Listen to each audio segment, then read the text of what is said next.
नमस्कार मित्रांनो, स्वागत आहे तुमचं ट्रेक विथ सौरभ या चॅनलमध्ये. आणि आपण आज पाचगणीमध्ये आलो. हा पाचगणीचा मुख्य चौक आहे. उजवीकडून जो रोड दिसतोय हा सरळ खाली वाईकडून वर पाचगणीला येतो आणि हा रोड थेट महाबळेश्वरहून इथे येतो. आपण तुम्हाला घेऊन जाणार आहोत आशिया खंडातील दुसऱ्या क्रमांकावरचा पर्वतीय पठार आहे. टेबल लाईन म्हणून पॉईंट आहे, तिथे आपण आज चाललो आहे. महाराजांचं पहिलं दर्शन घेऊया आणि मग आपल्या प्रवासाला सुरुवात करूया. महाराजांच्या स्मारकाचं छानसं दर्शन घेतलं आणि खरं सांगू आपल्या प्रत्येक ब्लॉगची सुरुवात अशीच व्हावी, पहिल्यांदा दर्शन आणि मग प्रवास, हीच आपल्या मनाची इच्छा असते आणि बहुतेक सगळ्या व्हिडिओमध्ये आपण हे केले. चला मग महाराजांच्या कृपेने आपला आजचा प्रवास सुरू करत आहोत. तर या मुख्य चौकातून आपण आता उजव्या बाजूला वळतोय. हा रस्ता थेट टेबल लाईनकडे जातो आणि बघा जरा दोन्ही बाजूला चहा कॉफीच्या टपऱ्या आहेत, कांदा भजी, चण्यांची दुकानं आहेत, शॉपिंगसाठी अजून काही दुकानं आहेत. एकदम खवय्यांसाठी मजेचा रस्ता म्हणता येईल. म्हणून हा स्पॉट कायम गजबजलेला असतो. लोक फोटो काढतायत तर कोणी गरमागरम चहा पिते. अशी भारी चहलपहल बघत आपण वरच्या दिशेला जातोय. या रस्त्यावरून पुढे गेले की आपल्याला पहिलाच लेफ्ट लागतो आणि हा लेफ्ट म्हणजे सरळ टेबल लाईनकडे जाणारा मुख्य रस्ता आहे. हा रस्ता शेवटपर्यंत वर गेला की थेट टेबल लाईनच्या माथ्यावर जाऊन संपतो. हा रस्ता छोटासा आहे, काही स्पेशल नाही, म्हणून हा भाग जरा धावत्या घोड्यासारखा पळवतोय, कारण आपल्याला थेट चेकपोस्टवर भेटायचंय. इथे टुरिस्टसाठी पोल्युशन टॅक्स घेतात आणि हा समोर बघा दाखवलंय मी, हे बोर्डवरती मेन्शन केलं समोर आणि तुमची गाडी कोणती आहे त्याच्यावरती डिपेंड असेल. ह्या चेकपोस्टवरून थोडंसं 2 मिनिटात वरती गेल्यानंतर आजूबाजूला घोडे दिसायला लागतील. इथूनच सुरुवात होते टेबल लाईनची. आता मित्रांनो पोहोचलोय, हीच ती जागा आहे आणि ही पाचगणीचा पूर्ण एरिया आहे. 1.5 किलोमीटर पुढे आल्यानंतर थोडंसं उंचावरती आल्यानंतर तिथे गाडी लावायला पूर्ण पार्किंग आहे आणि इकडे घोडे वगैरे लावले, तुम्ही हॉर्स रायडिंग वगैरे करू शकता.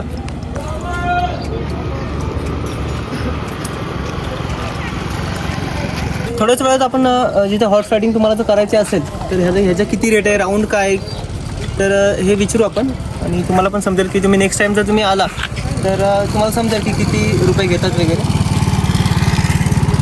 समोरच्या घोड्याचं नाव बघा, टॅलेंट आहे. ह्या घोड्याच्या मालकाने किती टॅलेंटनी त्याचं नाव टॅलेंट ठेवलं असेल, म्हणून आपल्यालाही आपल्या व्हिडिओद्वारे टॅलेंट आपल्याला ह्या दाखवायला लागेल. पार्किंगला गाडी लावल्यानंतर त्यातमध्ये प्ले झोन आहे, छोट्या मुलांसाठी किड्स प्ले झोन आहे आणि इथून बॅक साईडला ग्राउंडवर आपण जातो टेबल लाईनवर.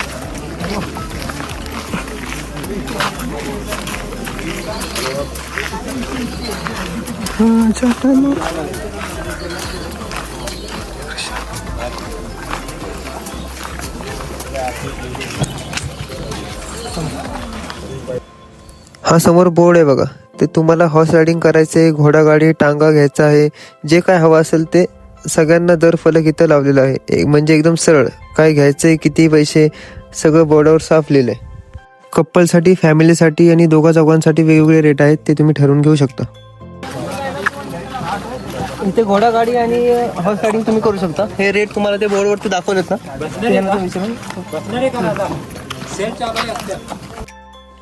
घोडागाडीची एक खास झलक तुमच्यासाठी बघा.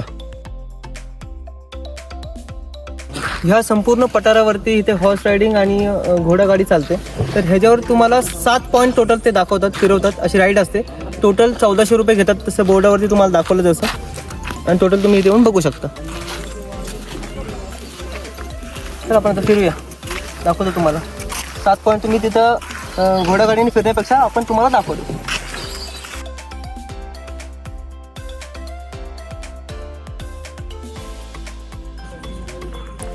थोडंसं ह्या ट्रॅकवरनं पुढे गेल्यानंतर हे तलाव लागतं. तिथे मूर्त्या विसर्जन करतात आणि त्यात घोडे पण धुतले जातात. तुम्ही बघू शकता मूर्त्यांची काय अवस्था झाली इथे. नवरात्री उत्सवानंतर ज्या मूर्त्या इथे विसर्जन करतात, तर तिकडे बाप्पांच्या पण मूर्त्या आहेत बघा ना. ह्याचं काही विसर्जन पण नाही झालं. प्लॅस्टर ऑफ पॅरिसचं ते बनवतात. आपण शॅडोच्या पण मातीच्या तुम्ही आपण ते वापरलं पाहिजे. काय वाटतं तुम्हाला ह्याच्यावरती? बघा ना काय अवस्था झाली. ह्या तलावाच्या पाण्यात देवीच्या, गणपती बाप्पाच्या मूर्त्या विसर्जन केल्या होत्या, पण त्या सगळ्या प्लास्टरच्या आहेत. पाण्यात कसं विरघळणार, असंच तशाच पडल्या होत्या. बघवतच नव्हतं. देवाच्या मूर्त्या असतात त्यांना असं पाण्यात न विरघळता पडलेलं पाहून खरंच खूप वाईट वाटलं. देवाचं नाव घेत विसर्जन करतो आपण आणि देवाचं स्वरूप इथं असं पाण्यात अडकलेलं राहिलं की बरं नाही वाटत. म्हणून आपल्या ह्या चॅनलच्या माध्यमातून सांगणे की शक्य असेल तर मातीच्या मूर्त्या वापरा. पाण्यात लगेच विरघळतात, निसर्गालाही त्रास नाही आणि देवाचं स्वरूप पण आदरात राहील. आपल्यासारखे येणारे लोक बघत असतात, त्यांनाही वाईट वाटतं. पुढे गेले तर घोडा दिसला, आरामात चरत खात होता. आपल्याला असं वाटतं, आपल्याला सांगतोय की तुम्ही तुमचं करा, मी माझं करतो. पार्किंग मधून तुम्हाला समोर हे स्ट्रक्चर दिसेल, हे बांधकाम केलेलं. तुम्हाला जर घोडागाडी नसेल फिरायचं, तुम्ही आपण ह्या बाजूने आलो, ह्या रूटने. तुम्हाला जर घोडागाडी किंवा हॉर्स रायडिंग करायची नसेल तर तुम्ही हा रूट आहे, ह्या रूटने येऊ शकता. चालत येऊ शकता तुम्ही ट्रेक करत.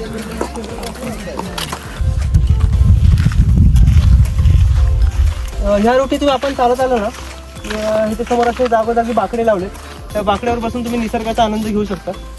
खालचं डॅम वगैरे दिसतो, समोर कमळगड आणि हे महाबळेश्वर मार्केट. तर पूर्ण तुम्हाला सिनरी बघायला भेटेल. पुढे गेलो तर बघा, इथं मावश्या छोट्याशा स्टॉलवर बसल्या आहेत. पेरू, काकडी, कैऱ्या मांडून ठेवल्यात. अगदी घरातल्या बागेसारखं वाटावं इतक्या प्रेमाने सांगतात.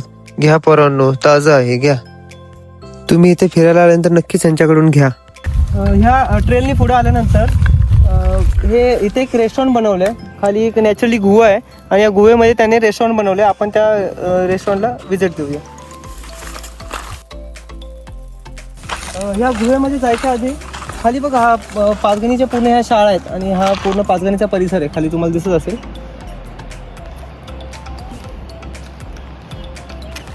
काही ठिकाणी दगडी पायऱ्या आहेत ह्या आणि मध्ये हे फक्त लोखंडाचं स्ट्रक्चर बनवलं पास होण्यासाठी.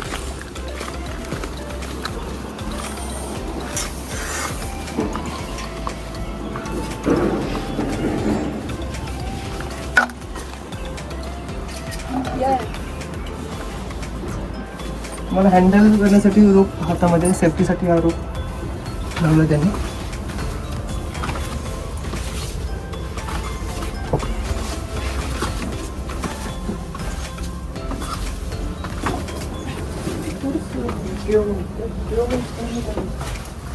पांडवांनी बनवलं नाही, पांडवांनी काही काळी ते वास्तव्य केलं होतं. पांडवांनी बनवलं नाही, हे नॅचरली तयार झालं. हा जो वरून दगड पडलाय बघा, हा पूर्ण ह्याच्यावरती बरोबर सपोर्ट आलाय, जेणेकरून असं छप्पर टाईप झालं त्याला.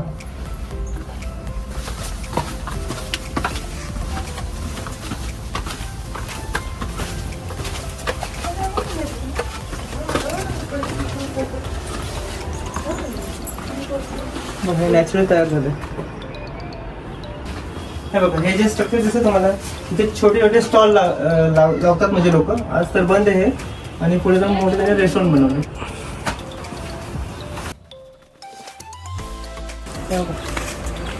समोर दिसत असलं आपल्याला हॉटेल आहे इथे. तुम्हाला लिंबू सरबत वगैरे जे काही तुम्हाला खरेदी करायचं खरेदी करू शकता. इथं आर्चरी आहे.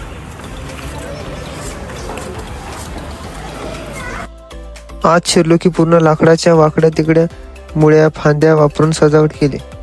आतमध्ये लाईट पण मंदच ठेवलेत.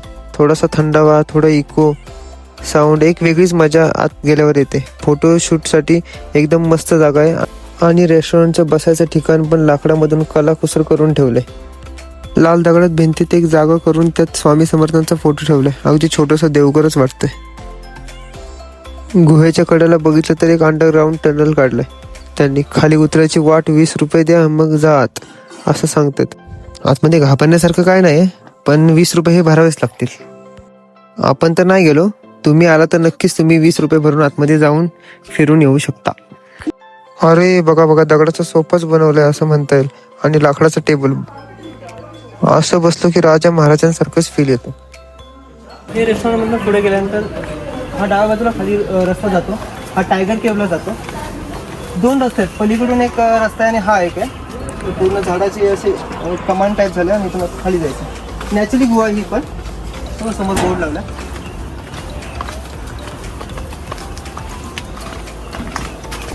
आणि इथं 20 रुपये तुम्हाला चार्जेस आहेत, तुम्हाला ते पे करावे लागतील.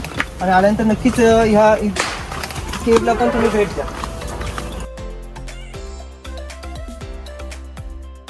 वरच्या पठारावरून जो सीन दिसतो त्याच्यापेक्षा हे जे खालून तुम्ही जे ट्रेल करताय ना, ते खूप छान आहे. म्हणजे तुम्ही निसर्गाच्या सानिध्यात जसं चालताय ना, एवढं भारी वाटतं ना तुम्हाला सांगू. नक्की तुम्ही विजिट करा इथे. किती वेली आल्यात बघा.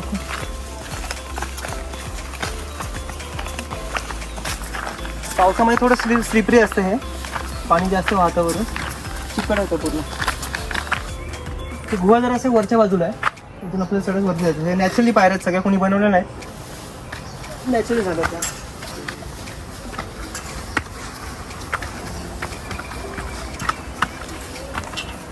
ह्या कातरामध्ये कोरल्यात, ह्या बनवलेल्या आहेत.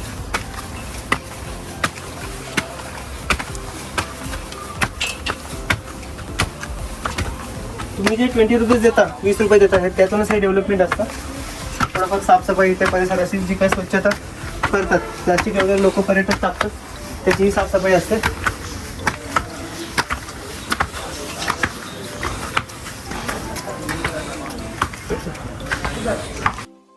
इथं पे केल्याशिवाय तुम्हाला आतमध्ये सोडत नाही. तुम्ही 20 रुपये पे कराल तेव्हा तुम्ही आतमध्ये येऊ शकता. ओके. इथे बघा हे पायऱ्या बनवल्यात वरती जायला. दोन्हीकडून वाटेल, इथून पण येऊ शकतो तुम्ही.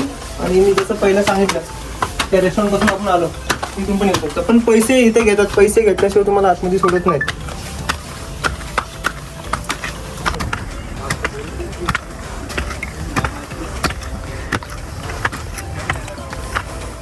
आणि परत आपण पठारावरती आलोय.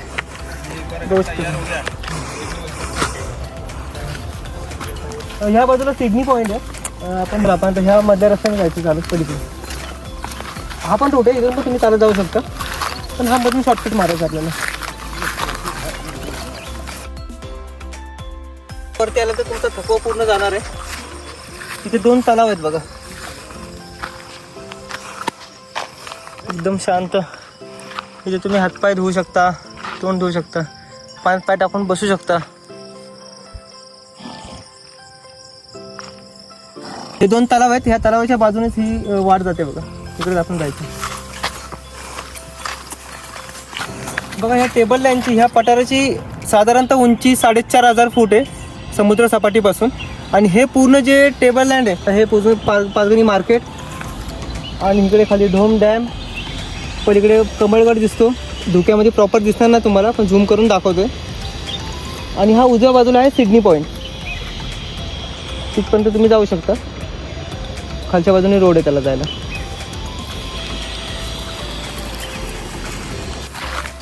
इकडे कृष्णाचं खोरं आहे. हे धूम धरण तुम्हाला जे दाखवलं ना, ते ह्या बाजूला पडतं. आणि ह्याच्या अपोजिट साईडला उजव्या बाजूला पूर्ण वाई सिटी दिसतो, वाई शहर आहे इथे. हा पाचगणी थापा आहे, जो समोर तुम्हाला दिसतो असेल, थापा पॉईंट. तिथे पॅराग्लायडिंग वगैरे तिथून पण करतात लोक. इथून जरा वातावरण खराब आहे, नंतर खाली बघा हे MRA सेंटर आहे. आणि समोर वाई शहर दिसतं, त्याच्याच वरच्या बाजूला पांडवगड दिसतो. समोर काळूबाईचं दर्शन होतं तुम्हाला. इकडे राईट साईडला वैराटगड आहे, तो पण धुकं आहे पूर्ण. आणि ह्या डोंगराच्या ह्या पठाराच्या पलीकडे गोडवली म्हणून गाव आहे. तलावाच्या कडेला एक बगळा उभा माशाची शिकार करायला, पण आम्ही त्याच्याकडे गेलो आणि तो उडाला. वर उडून गेला की साहेब खालीच येईना, आबाळातच उडत राहिलाय. आम्ही इकडे थांबलोय, ये रे खाली फोटो काढायचा आहे म्हणत. या पठाराच्या गवतावर शेळ्यांचं आणि आपल्या गाई म्हशींचंच राज्य. सगळेजण आपला संसार घेऊन जमत निघालेत पुढं, जसं काय मिरवणूक निघाले. चला आपण निघूया आपल्या कामाला. आपण इथून स्टार्ट केलं होतं. हा पूर्ण सर्कल मारून आपण पूर्ण टेबल लाईनचा इथून परत आलो इकडे. आणि आता आपण त्या दिशेला जायचं. तिथे एक खास गोष्ट आहे ती तुम्हाला दाखवायची. चला मंडळी, एकंदरीत सांगायचं झालं तर पाचगणी नाव ऐकलंय ना. ह्या पाचगणी नावामागचं गणित असं आहे की 5 म्हणजे 5 आणि गणी म्हणजे भाग. ह्या पठारावर 5 मोठ्या टेबलसारखे पठार आहेत आणि लोकांना त्यांनी एकत्र करून पाचगणी असं नाव ठेवले. म्हणजे घरच्या भाषेत सांगायचं झालं तर 5 टेबलासारखी जागा म्हणजेच पाचगणी. इथल्या पठाराची उंची साधारण 5,550 फूट आहे. पूर्ण प्लॅटो 5.5 ते 6 किलोमीटर अंतराचा आहे. ह्याचा विस्तार पूर्ण टेबलासारखा लांबपर्यंत पसरलाय, म्हणून टेबल लँड असं नाव दिले. हे पठार निसर्गाने तयार केलेले प्राचीन पठार आहे, जे भूगर्भीय प्रक्रियांनी हजारो दशलक्ष वर्षापूर्वी निर्माण झाले आहे. सर्व माहिती पुस्तकाच्या आधारावर आहे. हे जे स्ट्रक्चर तुम्हाला दिसतंय ना, इथून खाली आपल्याला जायचं आहे आणि इथे काही काळ पांडवांनी वास्तव्य केलं होतं. आणि इथं स्थानिक लोक सांगतात, अशी मान्यता आहे की ही जी जागा आहे ही पूर्ण पांडवांची चूल होती असं म्हणतात. तर तुम्हाला ते दाखवतो. पण खाली उतरायला जागा नाही, थोडं सेफ्टी घेऊन उतरावं लागेल. आपण शूज पण घातले नाहीत प्रॉपर ट्रेकचे, त्याच्यामुळे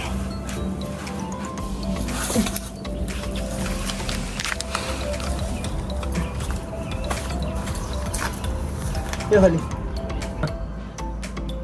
एवढी जागा आहे. हे 4-5 पायऱ्या आहेत आणि ही एवढी जागा आहे. हे जे वरचं स्ट्रक्चर दिसतंय ना, वरून तुम्हाला दिसत असेल, हे पांडवांची चूल असं मान्यता आहे. हे स्थानिक लोक इथं बोलतात. आपण आपल्या चॅनलच्या दृष्टीने आपण सांगत नाही की हे प्रॉपर चूलच होती वगैरे, असं हे नॅचरली पण होऊ शकतं, नॅचरली बनलेलं आहे. फक्त काही काळ इथे त्यांचं वास्तव्य होतं वनवासाच्या दरम्यान, म्हणून हे पांडवांची चूल म्हणून हे म्हणलं जातं. तर मित्रांनो, हा पॉईंट तुम्हाला कसा वाटला, इथली माहिती कशी वाटली हे तुम्ही मला कमेंट बॉक्समध्ये नक्की सांगा. आणि आपल्या चॅनलला ट्रेक विथ सौरभ या चॅनलला फॉलो करा, लाईक करा, शेअर करा. आणि हा आपला शेवटचा पॉईंट होता चुलीचा. अजूनही कोणत्या पॉईंटची तुम्हाला जर माहिती पाहिजे असेल तर मला तुम्ही फॉलो करा आणि कमेंटमध्ये नक्की सांगा. त्या पॉईंटपर्यंत आपण तुम्हाला घेऊन जाऊया.